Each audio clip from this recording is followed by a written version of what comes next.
M. Bourgi, dit-on, a fait des révélations qui ont attiré mon attention. Pourquoi je prends la parole à ce sujet?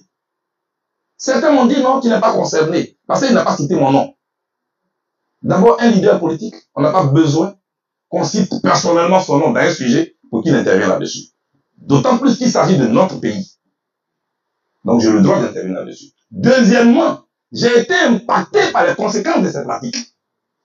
J'ai été en prison. À la Cour pénale internationale. Ça m'a pris 12 années de ma vie. Alors que lui savait tout ça. C'est pourquoi j'interviens. Pour attirer votre attention. Les amis, une fois de plus, bonjour, j'espère que vous allez bien. Alors, Charles Blé Goudé fait sa sortie sur... vous savez, dernièrement, Robert Bourgi était sorti pour allumer le feu sur la scène politique ivoirienne. Donc, il voulait déstabiliser Laurent Gbagbo en invoquant dans les questions sensibles de l'argent que Gbagbo donnait à Chirac, que Gbagbo avait gagné les élections 2010 également pour pouvoir peut-être mettre le bâton dans les roues d'Alassane Ouattara. Donc, il a décidé aujourd'hui, Charles Blé Goudé est en colère contre Bourgi et toute cette organisation, cette mafia autour de cette affaire. Si vous voyez un peu son intervention, qu'est-ce qu'il a à dire, c'est très intéressant en fait. C'est que Charles Blé Goudé, n'est-ce pas, des Robert Bourgi, donc suivons attentivement, après on va en repasser sur le décryptage, n'est-ce pas, du propos de Charles Blé Goudé. D'abord, son timing, c'est-à-dire son moment choisi pour venir intervenir sur ça. Je suis convaincu qu'il n'est pas sorti au hasard. Il a un objectif à atteindre. Au moment où nous sommes à la veille d'une élection importante dans notre pays, lui, il vient réveiller le vieux démon. Parce qu'il sait que nous sommes émotifs. Et Senghor n'a pas eu tort. La raison est Hélène. L'émotion est nègre. Et nous sommes émus depuis. Nous allons dans tous les sens. Il est devenu notre actualité. Pourquoi ces gens-là disent ça? Je suis en colère. Je suis en colère. Parce que je l'ai entendu dire, je vais laver ma conscience. Non, M. Bourgi, votre conscience ne sera pas lavée. Elle sera sale, comme l'argent sale que vous devez transporter. Et il va rester sale. Vous n'allez pas nous avoir cette fois-ci. Parce que nos yeux sont verts. Oui, quand Laurent, celui que je cite, parlant du président Gbagbo, c'est lui qui parle. Quand mon ami Laurent a été bombardé, cela m'a fait mal. Et je vais laver ma conscience. Moi, j'ai fait plusieurs années en prison, blé aux oreilles, avec le président Gbagbo. Pas une seule seconde, je n'ai vu le prétendu ami là venir visiter celui qu'il appelle son ami aujourd'hui. Ne serait-ce même que par compassion. Je ne l'ai pas vu. Deuxièmement, pendant toutes ces années de braise, j'étais assis sur le même banc d'accusés que le président Gbagbo. Les projecteurs du monde entier étaient sur lui, comme un criminel, comme quelqu'un a tué son peuple. L'ami Bourgi était où? Pourquoi en ce moment où l'ami Laurent avait besoin de toi, tu n'es pas venu? Pour dire à la Cour pénale internationale que ce monsieur n'est pas un criminel, il est une victime. À partir de ces deux points, ce monsieur sait ce qu'il fait. Ne vous occupez pas de lui.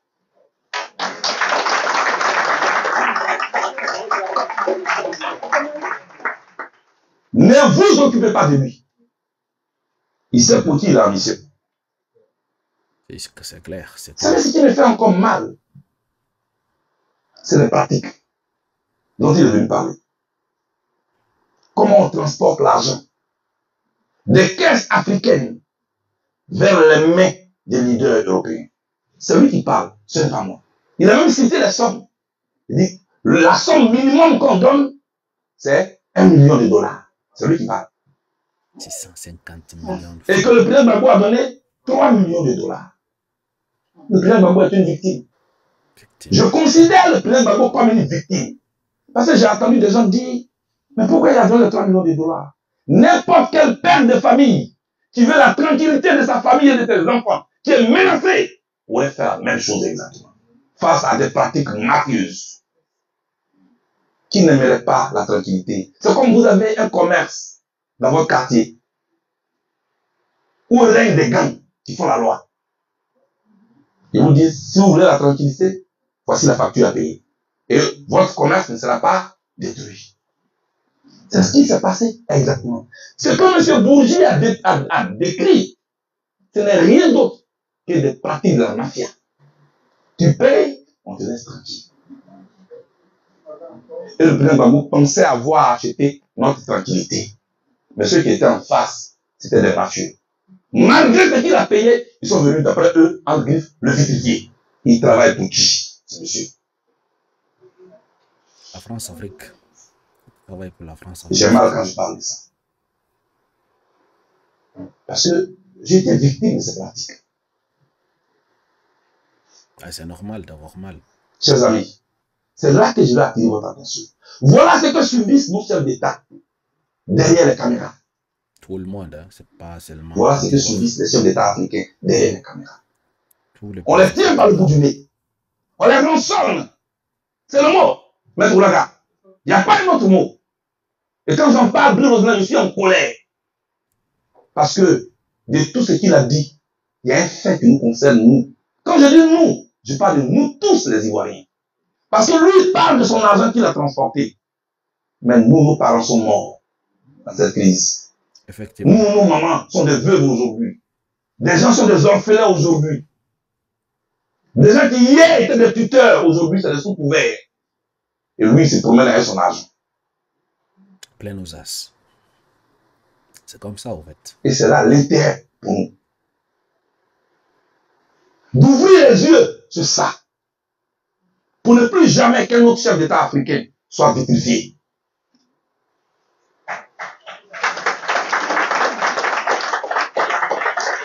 Et comment en faire? C'est quoi la solution? Qu'est-ce qu'il cherche à la veille de 2025? Je dis, quel est l'intérêt juridique de ça? Parce que quand il a fini de dire ça, et qu'il y a une victime selon ce qu'il a dit, donc il faut réparation. Là où on parle de victime, il faut réparation. Qui va réparer ce qu'on a subi? Qui va réveiller les Ivoiriens qui sont morts? Qui va redonner leur position sociale à ces gens qui étaient des directeurs hier qui marchent au derrière des tapettes? Qui? Personne. Ces enfants qui sont nés au Ghana, qui pendant près de 11 ans ne parlaient qu'anglais, qui sont devenus ici, ils sont perdus sur le plan de la langue. Qui? Ces Ivoiriens d'une autre catégorie, d'une autre génération, qui va s'occuper d'eux? C'est un problème pour notre nation, pour notre État, que eux ils crient et ils s'amusent. Et il assume sur un plateau et il est content. Et ça va émouvoir les gens. Ce monsieur doit être traduit en justice. Un transporteur d'argent sale. Nos pays africains sont des pays pauvres, auxquels on prête de l'argent, mais que vous verrez pomper nuitamment encore. Parce que les 3 millions de dollars dont tu parles, ce n'est pas l'argent de la poche du président, c'est de l'argent public que vous prenez pour aller battre votre campagne. Après, vous venez dire que vous nous aidez. C'est là que je vais attirer votre attention. Nous, les dirigeants de demain, on doit être vigilants pour ne pas permettre qu'on nous prenne comme des gens avec lesquels la mafia joue. Travaillons pour nos peuples.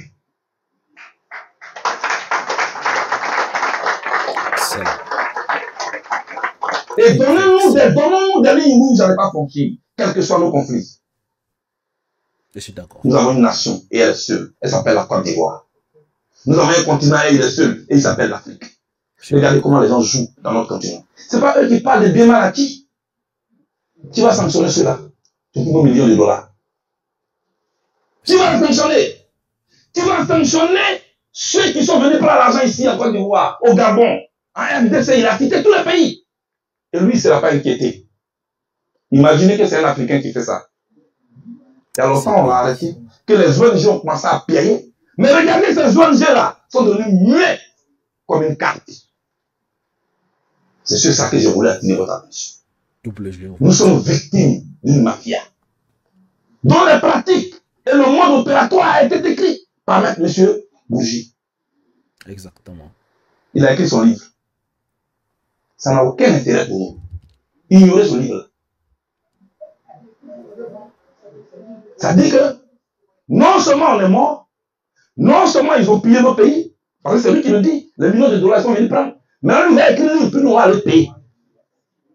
Ah ouais, c'est pour pas argent. Il y a des gens qui m'appellent, tu as eu le livre? Je dis, quel livre? Moi, ici, en train d'écrire mon recueil de proverbes. C'est ça qu'on doit payer.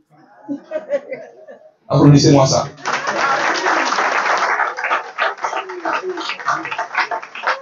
C'est un sujet sérieux. Les gens sont à l'aise sur le plateau. Ils parlent, est-ce qu'ils connaissent les conséquences de ce dont ils parlent? Ça veut dire qu'aujourd'hui, ils relancent un débat. Ne rentrons pas dans ce débat. Nous avons notre timing, qui n'est pas son timing. Nous avons un intérêt qui n'est pas son intérêt. Nous avons une élection en 2025 qui nous attend. Nous parlons son nom en 2010, en 2015, en 2020. Comment faire en sorte qu'on ait un système électoral crédible, transparent, une liste électorale consensuelle, pour qu'en partant aux élections en 2025, il n'y ait plus aucun mort en Côte d'Ivoire. Voilà notre intérêt, et non le livre de ce monsieur, qui est un monsieur qui transforme la salle de l'Afrique, et qui doit être puni. Il n'est pas un sauveur, il est un danger pour l'Afrique.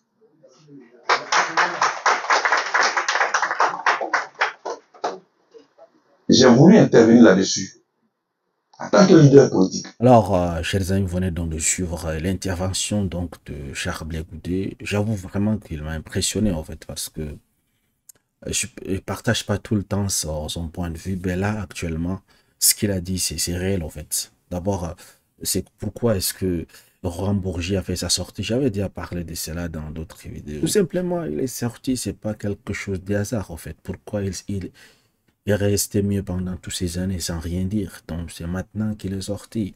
À la veille donc des élections présidentielles, c'est simple, en fait. Comme je vous ai dit dans l'autre vidéo, c'est juste qu'ils sont en train de respecter un agenda tracé par la France-Afrique pour la déstabilisation de Côte d'Ivoire. Ouais. Donc, il faut que la personne, le futur président de la République de Côte d'Ivoire, soit contrôlé par les multinationales françaises, en fait, les Occidentaux, afin de garantir les intérêts en Côte d'Ivoire. Ni plus ni moins, en fait. Donc, maintenant, il y a d'autres points où je suis d'accord également avec lui, le fait de traduire ces personnes en justice, en fait, parce que la vidéo, sa sortie et son livre qu'il a écrit, simplement l'incrimine, parce que c'est lui-même qui a dit, c'est pas que on sous-entend, il transportait de l'argent sale, c'est pas seulement en Côte d'Ivoire, dans d'autres pays africains, comme son père Foccart, en fait, vous savez, lui, il a remplacé Foccart. Donc, du coup, que ce soit au Gabon, en Guinée, au Congo, en Côte d'Ivoire, partout, en fait, ce sont les travails, en fait, les représentants donc, de la France-Afrique. On les appelle les ambassadeurs du ténèbre, en fait. Ils sont dans le noir. Donc, je suis d'accord avec Charles Blé Goudé sur ces coups-là. Gbagbo a été piégé. Mais là où je suis pas d'accord avec Charles Blé Goudé, c'est le fait de peut-être vouloir justifier que le fait que Laurent Gbagbo a pris l'argent public pour donner aux colons, en fait. Là, moi, je suis pas d'accord. On ne protège pas sa famille en négociant avec les personnes, les ennemis, en fait. Les ennemis, on les combat, peu importe le prix. Parce que vouloir faire des concessions avec ces personnes, vous voyez où est-ce que ça a mené Gbagbo? Au moins ça, 10 ans de captivité en prison. Qu'est-ce que ça lui a donné? Rien. Avec ces gens-là, on négocie pas. C'est comme eux, ils disent, on négocie pas avec les terroristes. Alors, il faut que cela rentre également dans, comment dire, la description de la politique africaine, qu'on ne négocie pas avec nos bourreaux, tout simplement. Donc, les colons, on ne négocie pas avec les colons, peu importe. C'est mieux de combattre avec sa dignité au fait que de donner son argent aux colons et avec cet argent qu'ils prennent encore pour venir nous combattre sur notre pays, sur notre continent. Ils prennent cet argent pour financer les terroristes avec. Donc c'est là où je ne suis pas d'accord avec lui, parce que faire des concessions avec les ennemis, là moi je ne suis pas d'accord. Parce que c'est de l'argent public. 3 millions de dollars qui sortent peut-être 3 fois par an, c'est beaucoup d'argent en France. C'est beaucoup de milliards. Ça pouvait beaucoup aider au fait. Et peu importe ce qui se passe, si vous prenez une décision de travailler aux côtés, de votre peuple, en fait. Même si ces personnes vous enlèvent du pouvoir, vous resterez toujours gravé dans le cœur de votre peuple. Parce que vous êtes mort ou bien vous avez été rayé de votre poste à cause, n'est-ce pas, du combat de votre peuple, en fait. Vous imaginez? Parce que eux, les Occidentaux, leur politique, c'est quoi? C'est on vous utilise. Lorsqu'on a plus besoin de vous, on vous jette. Et lorsqu'on vous jette, on ne vous laisse pas tranquille. Hein. On fait en sorte de vous incriminer, en fait. On essaie de faire ressortir le passé pour vous attacher et probablement vous envoyer en prison. C'est ce qui se passe actuellement. Peut-être c'est ce qui se dessine avec Alassane Ouattara. Si l'autre est sorti, il a fait sa sortie à la veille des élections, cela veut dire qu'il prépare quelque chose, l'agenda de France-Afrique.